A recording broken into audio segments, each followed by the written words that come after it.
أعوذ بالله من الشيطان الرجيم. بسم الله الرحمن الرحيم.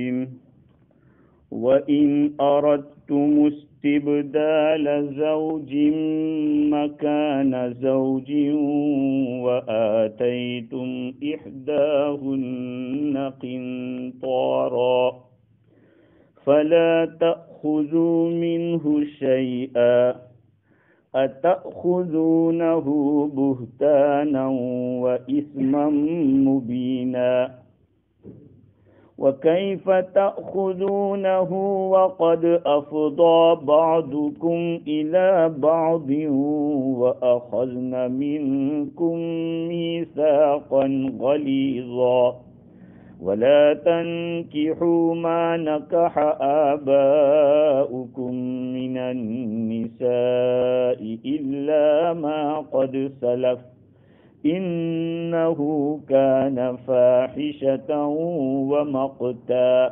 وساء سبيلا صدق اللہ العظیم. بزرگوں، پیارے بھائیوں، گفتگو یہ چل رہی تھی کہ زمانے جاہلیت میں ایک بری عادت یہ تھی کہ ایک آدمی کے پاس بیوی ہے، اس کے ساتھ کچھ زمانہ گزار دیا ہے، اب اس کے ساتھ دل نہیں لگ رہا ہے اور کوئی دوسری پسند آ گئی ہے، تو اب اس پہلی کو ایسی مجبور کرتے تھے کہ وہ مجبور ہو کر جو پہلے مہر دیا تھا وہ اس کو واپس کر دیتی کہ یہ لے لے، میری جان چھڑا. اب یہ مہر دوسری جو پسند آئی ہے اس کے لیے استعمال کرتا تھا.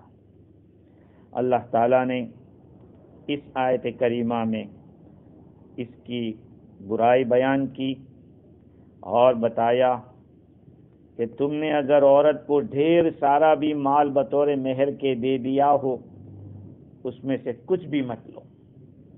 تو گفتگو ہماری یہاں پر رکی تھی کہ مہر کتنا ہونا چاہیے.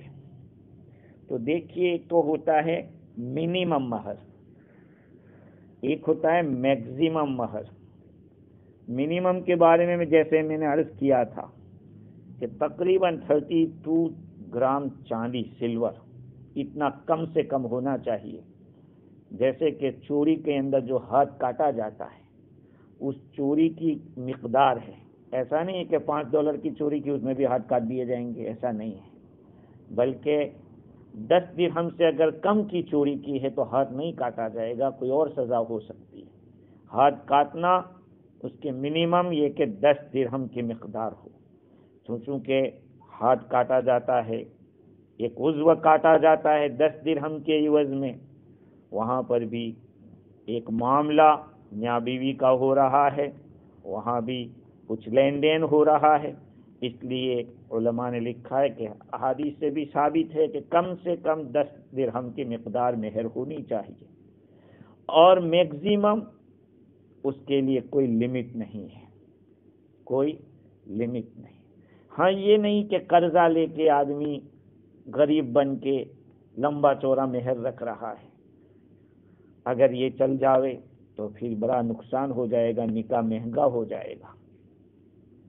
خیر، حضور اکرم صلی اللہ علیہ وسلم نے بہت ساری احادیث کے اندر کم مہر کے بارے میں عورت کی فضیلت بتلائی ہے. جیسے کہ حضور اکرم صلی اللہ علیہ وسلم نے ارشاد فرمایا کہ وہ عورت بہتر ہے، خیر النساء ایسرہن صداقا. حضرت ابن عباس رضی اللہ عنہ کی روایت ہے، عورتوں میں سب سے بہتر عورت وہ ہے جس کا مہر کم ہو، آسان ہو. اور ایک حدیث ہے حضرت عائشہ رضی اللہ عنہ کی، من یمن المرأة سہل امرها وقلت صداقها. ابن حبان کی روایت ہے، عورت کی برکت میں سے یہ ہے، بابرکت عورت وہ ہے جس کا معاملہ آسان ہو، جلدی سمجھ جاتی ہو اور اس کا مہر کم ہو. اسی طرح ایک دو اور روایت ہے مسند احمد اور بیہقی کی، اعظم النساء برکہ ایسرہن صداقت.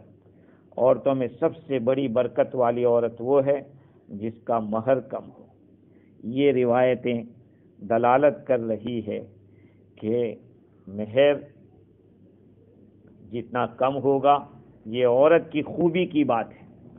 اور روایات میں یہ بھی ہے، حضرت عمر رضی اللہ تعالیٰ عنہ نے فرمایا الا لا تغالوا فی صدقات النساء، ارے عورتوں کے مہر میں بہت زیادہ مہنگائی مت کرو، بہت زیادہ بھاری بھرکم مہر مت رکھو، اس لیے کہ فإنها لو كانت مکرمة فی الدنیا وتقوى عند اللہ لکان اولاکم بها نبی اللہ صلی اللہ علیہ وسلم، اس لیے کہ اگر زیادہ مہر ہونا دنیا میں عزت کی بات ہوتی، اللہ کے نزدیک تقوی کی بات ہوتی، تو تم میں سب سے زیادہ اس کے لائق اللہ کے نبی صلی اللہ علیہ وسلم تھے کہ وہ لمبی چوڑی مہر رکھتے۔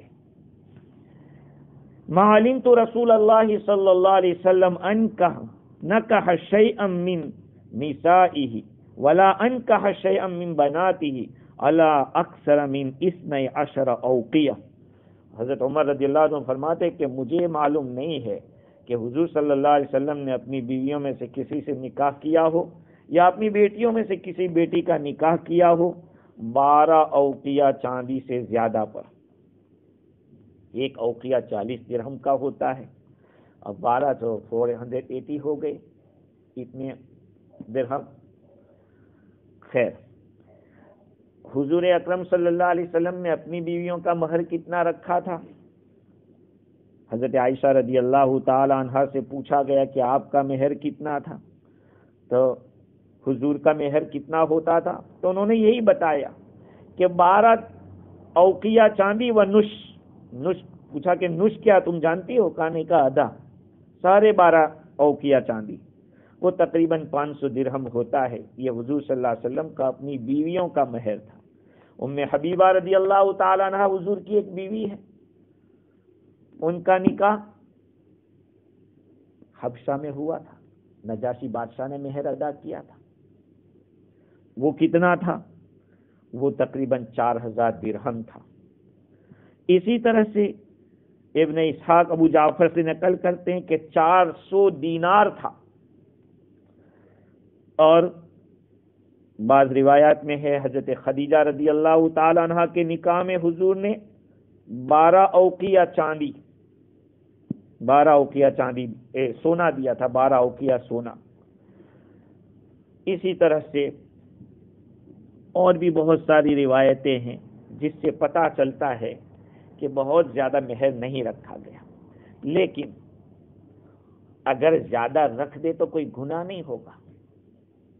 بعض صحابہ کرام نے حضرت عمر رضی اللہ تعالیٰ عنہ نے جب نکاح کیا حضرت علی رضی اللہ تعالیٰ عنہ کی بیٹی کے ساتھ، معلوم ہے حضرت ام کلثوم حضرت فاطمہ رضی اللہ تعالیٰ عنہ کی بیٹی، حضرت علی رضی اللہ عنہ کی اہلیہ حضرت فاطمہ رضی اللہ عنہ، تو ان سے جو بیٹی پیدا ہوئی ام کلثوم، حضرت عمر رضی اللہ عنہ نے ایک بہت عالی نسب ہونے کی وجہ سے، یعنی بہت پاک خاندان، حضور کی بیٹی اور ان کی بیٹی حضور کی نواسی ام کلثوم، ان سے حضرت عمر رضی اللہ عنہ نے نکاح کیا تو 40,000 درہم رکھا تھا۔ اور ایک روایت میں ہے کہ عقبہ ابن عامر رضی اللہ تعالیٰ نقل کرتے ہیں کہ ایک آدمی حضور صلی اللہ علیہ وسلم کے پاس آئے اور حضور نے فرمایا کہ تمہاری شادی فلانی لڑکی سے کرا دوں؟ کہا ٹھیک ہے حضور۔ اچھا، اس عورت سے حضور نے پوچھا کہ تمہاری شادی فلانے سے تمہارا نکاح فلاں سے کرا دوں؟ کہا کرا دو، دونوں کا نکاح ہو گیا، کوئی مہر طے نہیں ہوا۔ جب یہ صحابی بڑی عمر کے ہو گئے تب ان کو یاد آیا کہ میں نے حضور صلی اللہ علیہ وسلم نے میرا نکاح پڑھایا تھا، اس نکاح کرانے کے اندر کوئی مہر تو میں نے دیا ہی نہیں تھا۔ ٹھیک ہے، خیبر کے اندر میری فلانی زمین ہے جو میرے حصے میں آئی تھی، میں اپنی بیوی کو بطور مہر کے دیتا ہوں۔ وہ زمین مہر میں دی گئی عورت کو، اس کو بیچا گیا، 1,00,000 درہم میں بکی وہ زمین۔ تو بات یہ ہے کہ بھئی مہر زیادہ رکھو کم رکھو سب کی گنجائش ہے، لیکن ایک آدمی غریب ہے اور خاموں خواہ قرضے لے کر مہر کر رہا ہے، مقرر کر رہا ہے، تو ظاہری بات ہے کہ اس کی وجہ سے پریشانی بڑھے گی، پریشانی کم نہیں ہوگی۔ ایک حضور اکرم صلی اللہ علیہ وسلم سے ایک آدمی نے آ کے سوال کیا کہ حضور مجھے کچھ مال دو۔ کہا کیوں؟ کہا مجھے نکاح کرنا ہے۔ کہا کتنا؟ کہا 200 درہم۔ تو کہا کیا پہاڑ کی چاندی کاٹ کے دے دے گا؟ مطلب ہے کہ ایک تو غریب ہے تو اتنی زیادہ رکھنے کی کیا ضرورت ہے؟ کیا مانگ کے تو مہر دے رہا ہے؟ بات سمجھ رہے ہیں؟ دین بہت آسان ہے، اس کو سخت کرنے کے۔ اچھا، اس روایت میں ایک بات مجھے سمجھ میں آئی کہ حضور صلی اللہ علیہ وسلم نے وہ ایک آدمی کو بتایا کہ تمہارا نکاح کرا دوں۔ اس سے ایک بات معلوم ہوئی کہ یہ بہت اونچا کام ہے، کسی کی شادی کرا دینا، کسی کی کا نکاح کرا دینا۔ اگر آپ کو مناسب لگ رہا ہو، مطلب یہ کہ بھئی یہ آدمی صحیح ہے، دیندار ہے، تو پھر جیسے کہ اللہ کے نبی نے کیا، تو ایسا کرنا، کسی کو جوڑنا، یہ بہت بڑا اونچا عمل ہے۔ خیر، اللہ تعالیٰ فرماتے ہیں کہ اگر تم نے کسی ایک عورت کو ڈھیر سا مال دے دیا ہے مہر کے طور پر، فلا تاخذوا منہ شیئا، تو اس میں سے تم کچھ بھی مت لو۔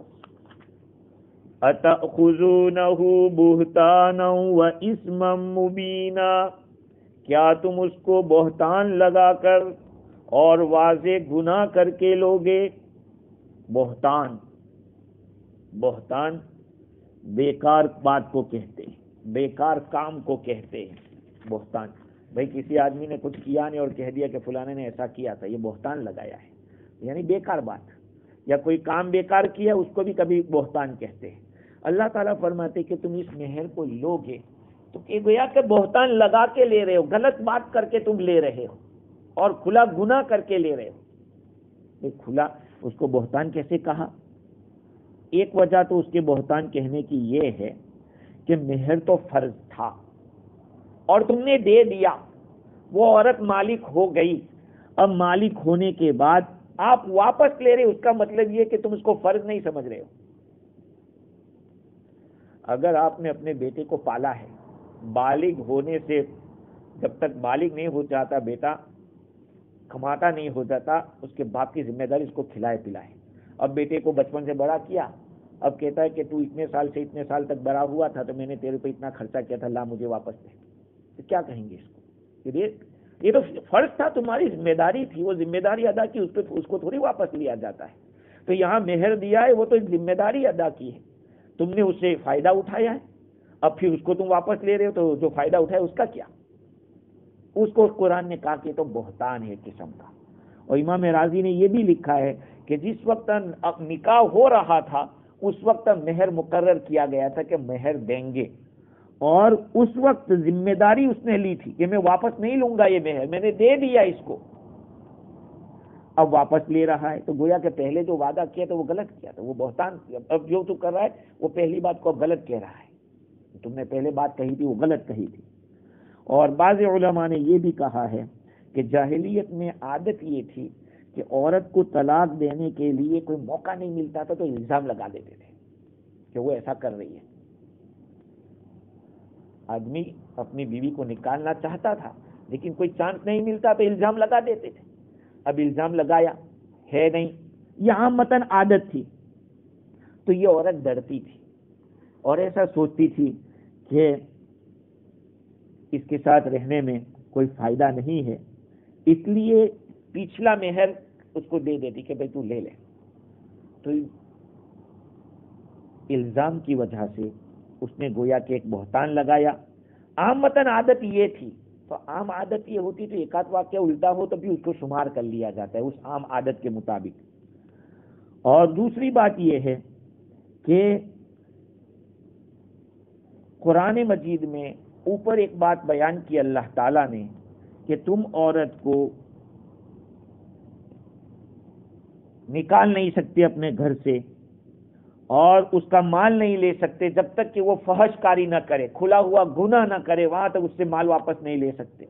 اور یہاں تم مال واپس لے رہے، اس کا یہ مطلب ہے کہ تم اس پر الزام لگا رہے ہو یا یہ کہ مجبور کر کے اس سے مال نکال رہے ہو۔ اس کو اللہ تعالیٰ نے برہان کہا اور بہتان کہا اور اس میں عظیم کہا، بہت بڑا گناہ ہے یہ۔ اور دوسری بات یہ ہے، امام راضی نے اس کی وجہ بتائی کہ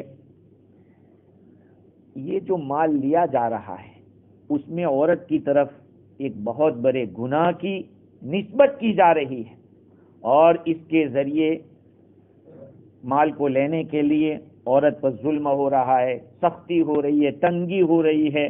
تو گویا کہ ایک تو مال لینا ظلم ہے، اور دوسرے ظلموں کے ذریعے اس ظلم تک پہنچا جا رہا ہے. اس میں مبین کہا قرآن نے، بہت بڑا گناہ کہ ایک تو مال لینا غلط، اور اس مال لینے کے لیے غلط راستے اپنائے جا رہے ہیں، وہ بھی غلط. وہ زمانے جاہلیت کی بات تھی. دوسری وجہ یہ ہے کہ اللہ تعالیٰ فرماتے ہیں وَكَيْفَ تَأْخُذُونَهُ وَقَدْ أَفْضَى بَعْضُكُمْ إِلَى بَعْضٍ، اور کیسے تم اس مال کو لے سکتے ہو حالانکہ تم میں سے ایک دوسرے سے بے حجابانہ مل چکے ہیں. وَقَدْ أَفْضَى بَعْضُكُمْ إِلَى بَعْضٍ، مطلب یہ ہے کہ تم مہر واپس لے بھی کیسے، غیرت کی بات ہے کہ تم اس سے بے حجابانہ مل چکے ہو. مطلب یہ ہے، یہ تعجب کیا جا رہا ہے کہ کیسے ایسا کام ہو سکتا ہے کہ اس عورت نے اپنی ذات کو آپ کے لیے قربان کر دیا، اپنی لذتوں کو، اپنے فائدوں کو تمہارے لیے کر دیا، اپنی ذات سونپ دی کہ فائدہ اٹھاؤ اور لذت حاصل کو، یہ ساری چیزیں، اور اس کے ساتھ ساتھ دونوں میں الفت قائم ہو گئی، محبت ہو گئی. اب یہ کیسے ایک عقل مند آدمی کے لیے مناسب ہو سکتا ہے کہ اس سے خرچہ ہوا مال واپس لے لے؟ وہ کیسے راضی ہوگی؟ ظاہری بات ہے کہ دنیا کے اعتبار سے بھی آپ دیکھ لو، ایک آدمی نے گائے بیچی ہے، گائے خریدی ہے، اس سے تقریباً $500 میں لیا، 2 مہینے تک اس سے دودھ پیتا رہا، کھاتا رہا اس سے سب کچھ، اور 5 مہینے کے بعد واپس دینے جا رہا ہے کہ یار لو تمہارے گھر میرے $500 واپس کر دو. وہ کہے گا کہ کیا بات کر رہے ہو، تم نے اتنے مہینے تک اس سے دودھ پیا، اس کا گھی کھایا، یہ کیا، وہ فائدہ اٹھایا، اور آج وہ ایسے ہی واپس، ایسے ہی دے دیں گے واپس. اللہ تعالیٰ بتا رہے کہ تعجب کی بات ہے. کئی فتح خزونہ ہو، مال تم کیسے لوگے؟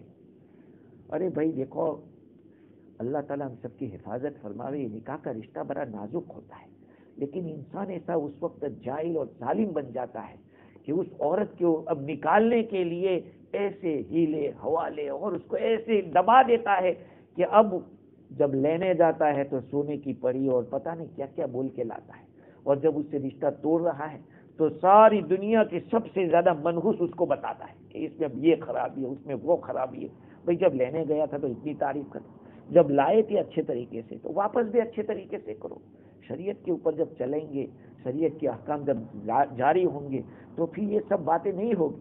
وَكَيْفَ تَأْخُذُونَهُ وَقَدْ أَفْضَى بَعْضُكُمْ إِلَى بَعْضٍ وَأَخَذْنَ مِنكُم مِيثَاقًا غَلِيظًا، اور تم سے تو ان عورتوں نے ایک پکا عہد بھی لیا ہے.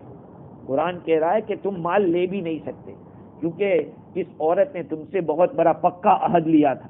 وہ کیا عہد لیا تھا کہ جب نکاح ہوتا ہے تو کیا کہا جاتا ہے کہ بھائی اس عورت کے ساتھ تمہارا نکاح ہوا ہے، اس پر جیسے اللہ تعالیٰ نے مردوں کے اوپر عورتوں کو حلال کیا ہے اس طریقے سے لیا. اب تم اگر اس کو نکالنا چاہتے ہو تو 2 طریقے بتلائے، امساکم بمعروف او تسریح باحسان. بھلائی کے ساتھ یا تو روکے رکھو، اس کو رکھو، یا یہ کہ اچھے طریقے سے چھوڑ دو. یہ معلوم ہے کہ جب شوہر نے اب اس کو مجبور کر دیا یہاں تک کہ وہ عورت اپنا مال واپس کر رہی ہے جو مہر ہے، تو گویا کہ اس نے اچھے طریقے سے نہیں چھوڑا. یہ مہر لے کر بھئی اچھے طریقے سے تو چھوڑنا ہے کہ جو دیا دلایا جاؤ، اور کچھ ہدیہ بھی دے دے کہ جاؤ میں آپ کو یہ دیتا ہوں خوشی سے، تو اس کو بھی یہ لگے گا کہ مجھے نکالا تو نکالا لیکن اچھے طریقے سے نکالا. آج دنیا کے اندر بہت سارے کام کرنے والے لوگ جب کسی کمپنی میں یا کہیں کام کرتے ہیں اور کسی فالٹ میں اگر پکڑے جاتے ہیں تو پھر اس فالٹ کو کئی سالوں کی خدمت کو ایسا ہی ضائع نہیں کہ جاؤ نکل جاؤ یہاں سے، کچھ کام نہیں ہے تمہارا. نہیں، ایسا نہیں کرتے. اس کے عیب کو چھپا کر کچھ حکمت سے دے دلا کر اس کو روانہ کرتے ہیں. تو ایک عورت کے ساتھ شوہر اس طرح کر رہا ہے تو گویا کہ جو تم سے عہد لیا تھا، عہد تو یہی تھا کہ اگر گڑبڑ ہوگی تو یا تو اچھے طریقے سے بھی رکھیں گے یا اچھے طریقے سے نکال دیں گے، اور یہ تو تم مال لے کر نکال رہے ہو تو گویا کہ اس عہد کے خلاف کر رہے ہو. حضرت ابن عباس رضی اللہ تعالیٰ عنہ فرماتے ہیں کہ یہ عہد وہ ہے جو نکاح کے وقت تک کہا جاتا ہے. مہر کے بارے میں، اتنے روپے میں، اتنے ڈالر میں تمہارا نکاح ان کے ساتھ کیا ہے، اور اس میں اللہ تعالیٰ کا نام بھی لیا جاتا ہے۔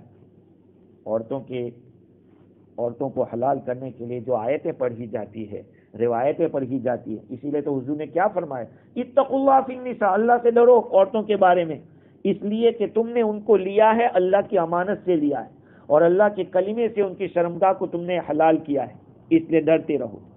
اور دوسری ایک وجہ یہ ہے کہ تم دونوں ایک دوسرے کے ساتھ اتنے ملے کہ دونوں ایک بدن ہو کر رہے، اور دونوں، اگر آدمی 20 دن بھی ساتھ رہ جاتا ہے تو رشتہ داری پیدا ہو جاتی ہے۔ عربوں میں یہ کہا جاتا ہے کہ صحبت 20 یومن قرابت، 20 دن کسی کے ساتھ رہ لیا تو کہیں ہمارا رشتہ دار ہے۔ اور یہ بیوی کے ساتھ سال ہر تک آدمی رہتا ہے، سال تک رہتا ہے، اس کے ہاتھ سے کھانا کھاتا ہے، اس کا پکایا ہوا کھاتا ہے، اور بہت ساری خدمات لیتا ہے، سب کچھ کر کے پھر جب بات آتی ہے بھائی کھلا کرنا ہے، کھلا کہا میں نے مہر دیا واپس دے دو، اور تو نے دیا بھی کتنا تھا۔ اسلام کتنا پاکیزہ مذہب ہے۔ اگر آدمی صحیح ڈھنگ سے رہے تو پھر پہلی بات تو یہ ہے کہ بہت سارے علاقوں میں، ہمارے انڈیا میں بھی دیکھا کہ مہر ہی نہیں دیتے۔ اس لیے علماء فرماتے، تفسیر روح البیان میں لکھا ہے کہ آدمی کو پوری کی پوری مہر عورت کو دے دینا چاہیے، یا کم از کم نیت رکھے کہ میں اس کا مہر پورا ادا کر دوں گا۔ ایک جگہ میں نکاح پڑھانے گیا تو میں نے کہا بھائی مہر کتنا رکھا؟ کہا 127 روپیہ۔ 127 روپیہ یہاں کا تقریباً فجی کا $4.5 ہوتا ہے، 450 ہوتا ہے۔ میں نے کہا میں نکاح نہیں پڑھاؤں گا بھائی، آپ پڑھا لینا کسی کو۔ ارے کیا بات ہے، ہمارے یہاں یہی چل، میں نے کہا میں نہیں پڑھاؤں گا، شرعی نکاح اسے شرعی مہر نہیں ہے۔ کہا کتنا مہر؟ میں نے کہا کم از کم 1500 روپیہ۔ اچھا میں 2000 رکھتا ہوں۔ الحمدللہ اب اس علاقے میں جب کبھی نکاح ہوتا ہے مولانا سے پوچھتے ہیں کہ کم سے کم مہر کیا ہے۔ وہ قوم جو ہمارے یہاں گراسیا کہی جاتی ہے، کہا 127۔ کہا مولانا ہمارے یہاں تو ایسا ہوتا ہے کہ نہیں دیتے، اور جب مرنے کا وقت ہوتا ہے تو اس مرنے والے کے پاس عورت کو لے کر جاتے ہیں کہ اب معاف کر دے، تو عورت کہتی ہے زندگی بھر نہیں دی، اب کیا دے گا، جا معاف کیا تجھ کو۔ یہ ایسا ہوتا ہے۔ تو کہا کہ سب سے پہلے اس کا مہر دے دے، اور اگر نہیں دے سکتا ابھی تو نیت کر لے۔ جیسے کہ تفسیر روح البیان میں لکھا کہ اگر کوئی آدمی نیت بھی نہیں رکھے گا دینے کی تو قیامت کے دن وہ زانی بن کے آئے گا، تو گویا کہ اسے زنا کیا اس نے، مہر دینے کی نیت ہی نہیں تھی۔ جیسے کہ ایک آدمی قرض لیتا ہے اور اس کی قرض دینے ادا کرنے کی نیت ہی نہیں ہوتی تو گویا کہ وہ چور ہے، دینے کی نیت ہی نہیں، گویا کہ وہ چور ہے۔ اگر وہ نیت رکھتا ہے دینے کی تو پھر اللہ تعالیٰ ادا کرا دے گا، نہیں ہوگا تو بھی ادا کرا دے گا۔ تو شوہر کو چاہیے کہ نہ اس کے مہر میں ٹال مٹول کرے۔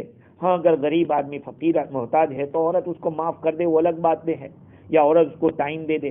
ہاں مرد کی ایک ذمہ داری یہ ہے، یہ بہت امپورٹنٹ بات ہے، اس لیے میں اس کو نقل کر کے کہہ رہا ہوں کہ مرد کی ذمہ داری ہے کہ عورت کو احکام سکھائے، پاکی کے احکام سکھائے، کتنے دن اس کی پاکی رہتی ہے، کتنی ناپاکی رہتی ہے، حیض کے احکام سکھائے، نماز سکھائے، اور جتنا ہو سکے واجب جتنی بھی ذمہ داریاں ہیں اس کو سمجھائے، اور اہل سنت والجماعت کے عقائد اس کو تلقین کرے، اور اس کے خلاف جتنی بھی بدعت ہے وہ بھی اس کو بتائے کہ یہ چیزیں غلط ہیں۔ اگر وہ مرد نہیں جانتا تو اس کو چاہیے کہ کسی عالم سے پوچھے، اور عالم جو کچھ بتائے اسی کو نقل کرے عورت کو۔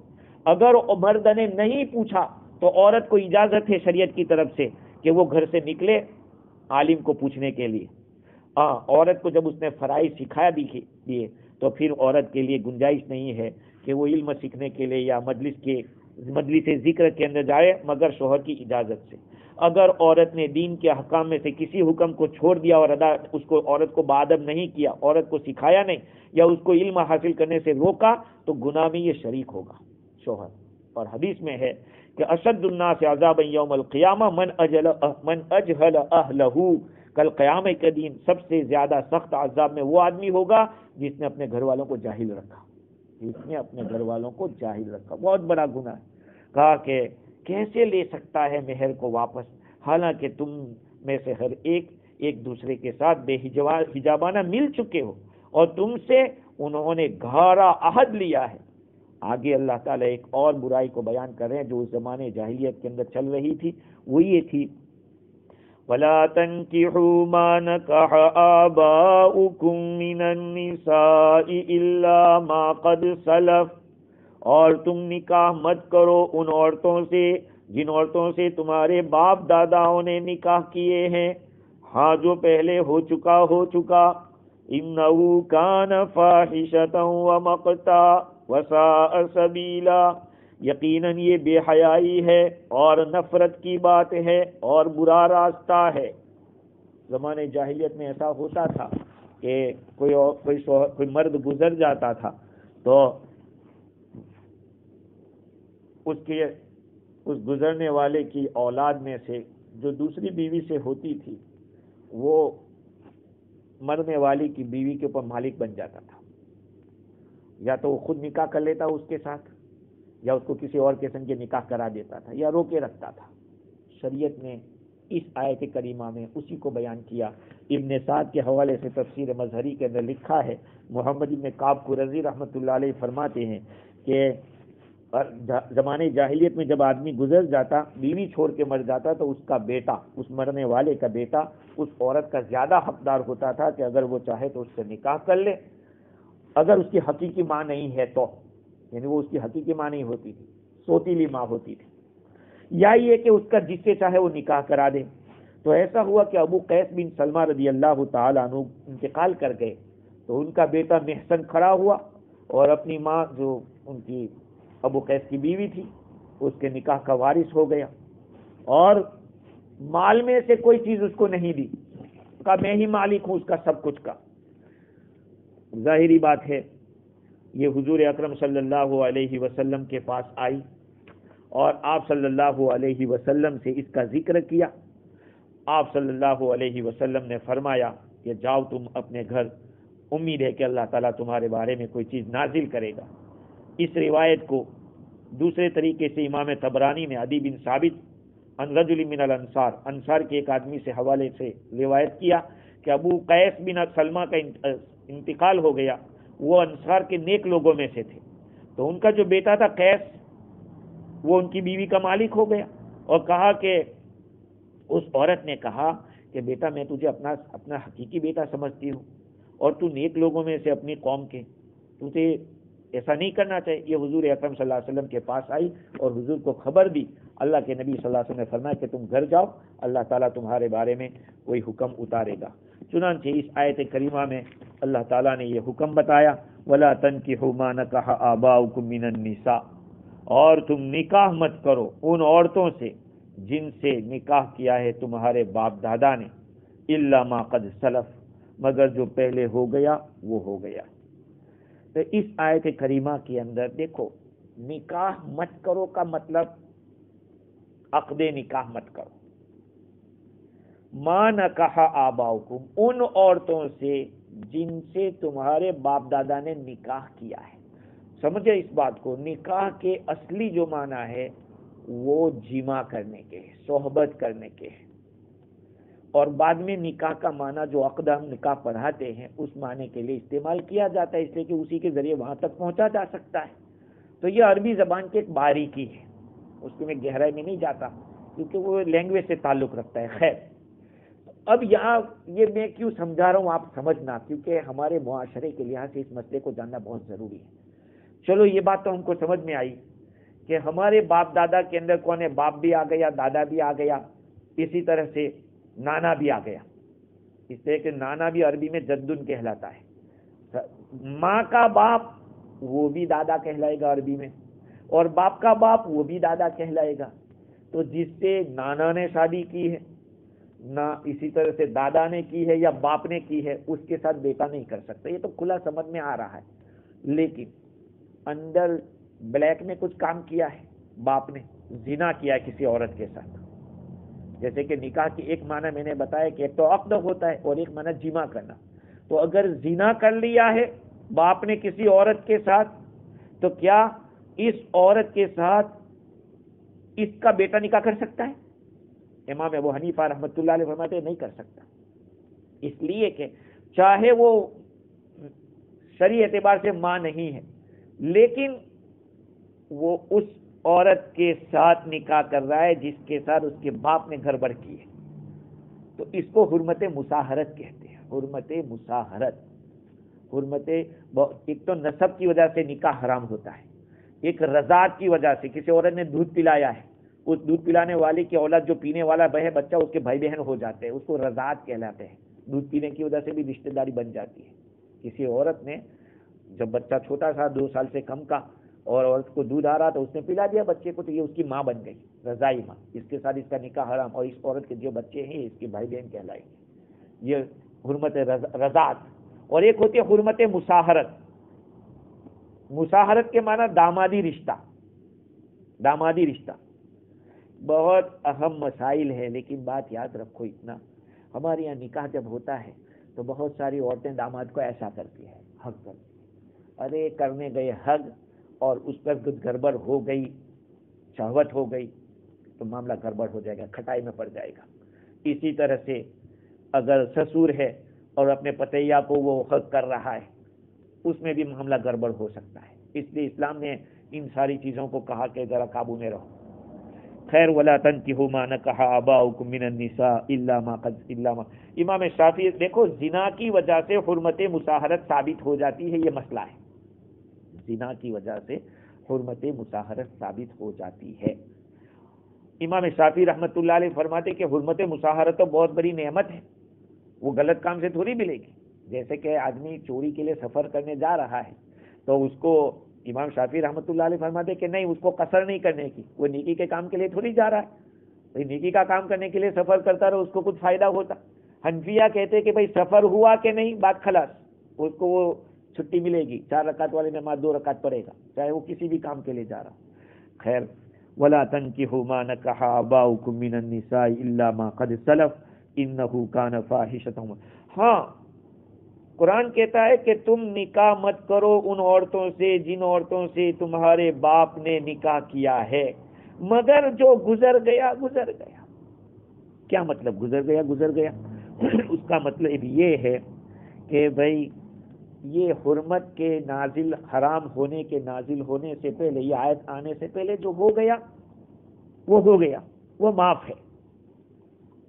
حکم تو ابھی آیا ہے، اور حکم سے پہلے جو دیکھو ایک بات یاد رکھو، زمانے جاہلیت میں بھی اس کو برا سمجھا جاتا تھا. زمانے جاہلیت میں بھی اس کو برا سمجھا جاتا تھا کہ باپ کی بیوی کے ساتھ کوئی آدمی نکاح کر لے. اس کو شریعت اسلام سے پہلے بھی اس کو برا سمجھتے.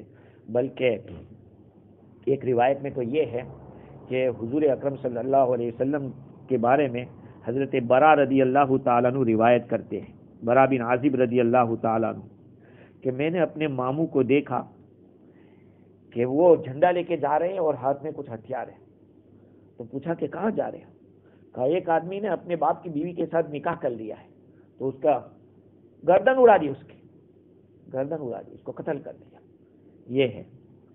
تو زمانے جاہلیت میں بھی اس کو برا سمجھا جاتا تھا، لیکن مال کی ہوس اور مال کی جو لالچ ہوتی تھی اس میں آدمی یہ کر لیتا تھا. تو ان الا ما قد سلف، جو پہلے ہو چکا وہ ہو چکا. اس کا ایک مطلب بعض حضرات نے یہ بھی کہا ہے کہ الا ما قد سلف، مگر الا کو بعد کے معنی میں لیا ہے، بعد ما قد سلف، کہ اب جو کچھ ہو گیا اس کے بعد اب ایسا نکاح مت کرنا. تقریباً امام راضی نے اس کے بارے میں 5 اقوال نقل کیے، اور انہوں نے یہ کہا کہ اب کے بعد اس طرح نہیں ہونا چاہیے، یہ جو ہو گیا پہلے وہ معاف ہے. انہ کان فاحشۃ ومقتا وساء سبیلا. اللہ تعالیٰ نے اس کام کی 3 برائیاں بتلائی. ایک تو فاحشہ ہے، دوسرا مقتا ہے، اور یہ وساء سبیلا ہے. 3 چیزیں. فاحشہ کا مطلب یہ ہے کہ بہت ہی بری حرکت ہے. باپ کی بیوی کے ساتھ جو اپنی ماں کے مشابہ ہے اس کے ساتھ آدمی اس طرح کی گھربت کر رہا ہے، یہ تو بہت ہی گندی حرکت ہے. اور دوسری چیز مقت کے معنی یہ ہے کہ ہلکی چیز، بہت نکما آدمی ہے، یہ تو اتنی بہت ہی گھٹیا حرکت کہلائے گی، اس کو معمولی بتلایا گیا. وساء سبیلا. اب جو چیز بری ہوتی ہے وہ 3 طرح کی بری ہوتی ہے. ایک تو عقلاً بری ہو، ایک شرعاً بری ہو، ایک عرفاً بری ہو، یعنی پبلک بھی اس کو برا سمجھتی ہو. اللہ تعالیٰ نے اس حرکت کو 3 قسموں کی برائی سے بتایا کہ، انہ کان فاحشہ. عقلاً بھی برا ہے کہ جہاں اپنا باپ گیا وہاں آدمی جا رہا ہے، ہے، اس کے باپ نے نکاح کے دیکھو ایک اور مسئلہ، کسی عورت کے ساتھ باپ نے نکاح کر لیا ہے، صرف نکاح کر لیا، بیٹے کے لیے حرام ہو گئے. اچھا، وہ مقتا کا معنی یہ ہے، شریعت نے بھی اس کو برا کہا ہے، نفرت کی بات ہے. وسا سبیلا، اور یہ برا راستہ ہے، اور عرف کے اعتبار سے بھی لوگ اس کو برا سمجھتے ہیں. امام مولانا تھانوی رحمۃ اللہ علیہ نے مقتا کو اندر اس کو عرفی قرار دیا اور وسا سبیلا کو شرعی قرار دیا کہ شرع برا ہے. اللہ تعالیٰ مجھے اور آپ کو دین کی صحیح سمجھ عطا فرمائے. آگے چل کے تقریباً 14 رشتے ایسے آئیں گے یا 14 عورتیں ایسی آئے گی جس کے ساتھ نکاح کرنا حرام ہے. آئندہ تفصیل میں یہ بات آئے گی. سبحان اللہ بحمدہ، سبحانک اللہ.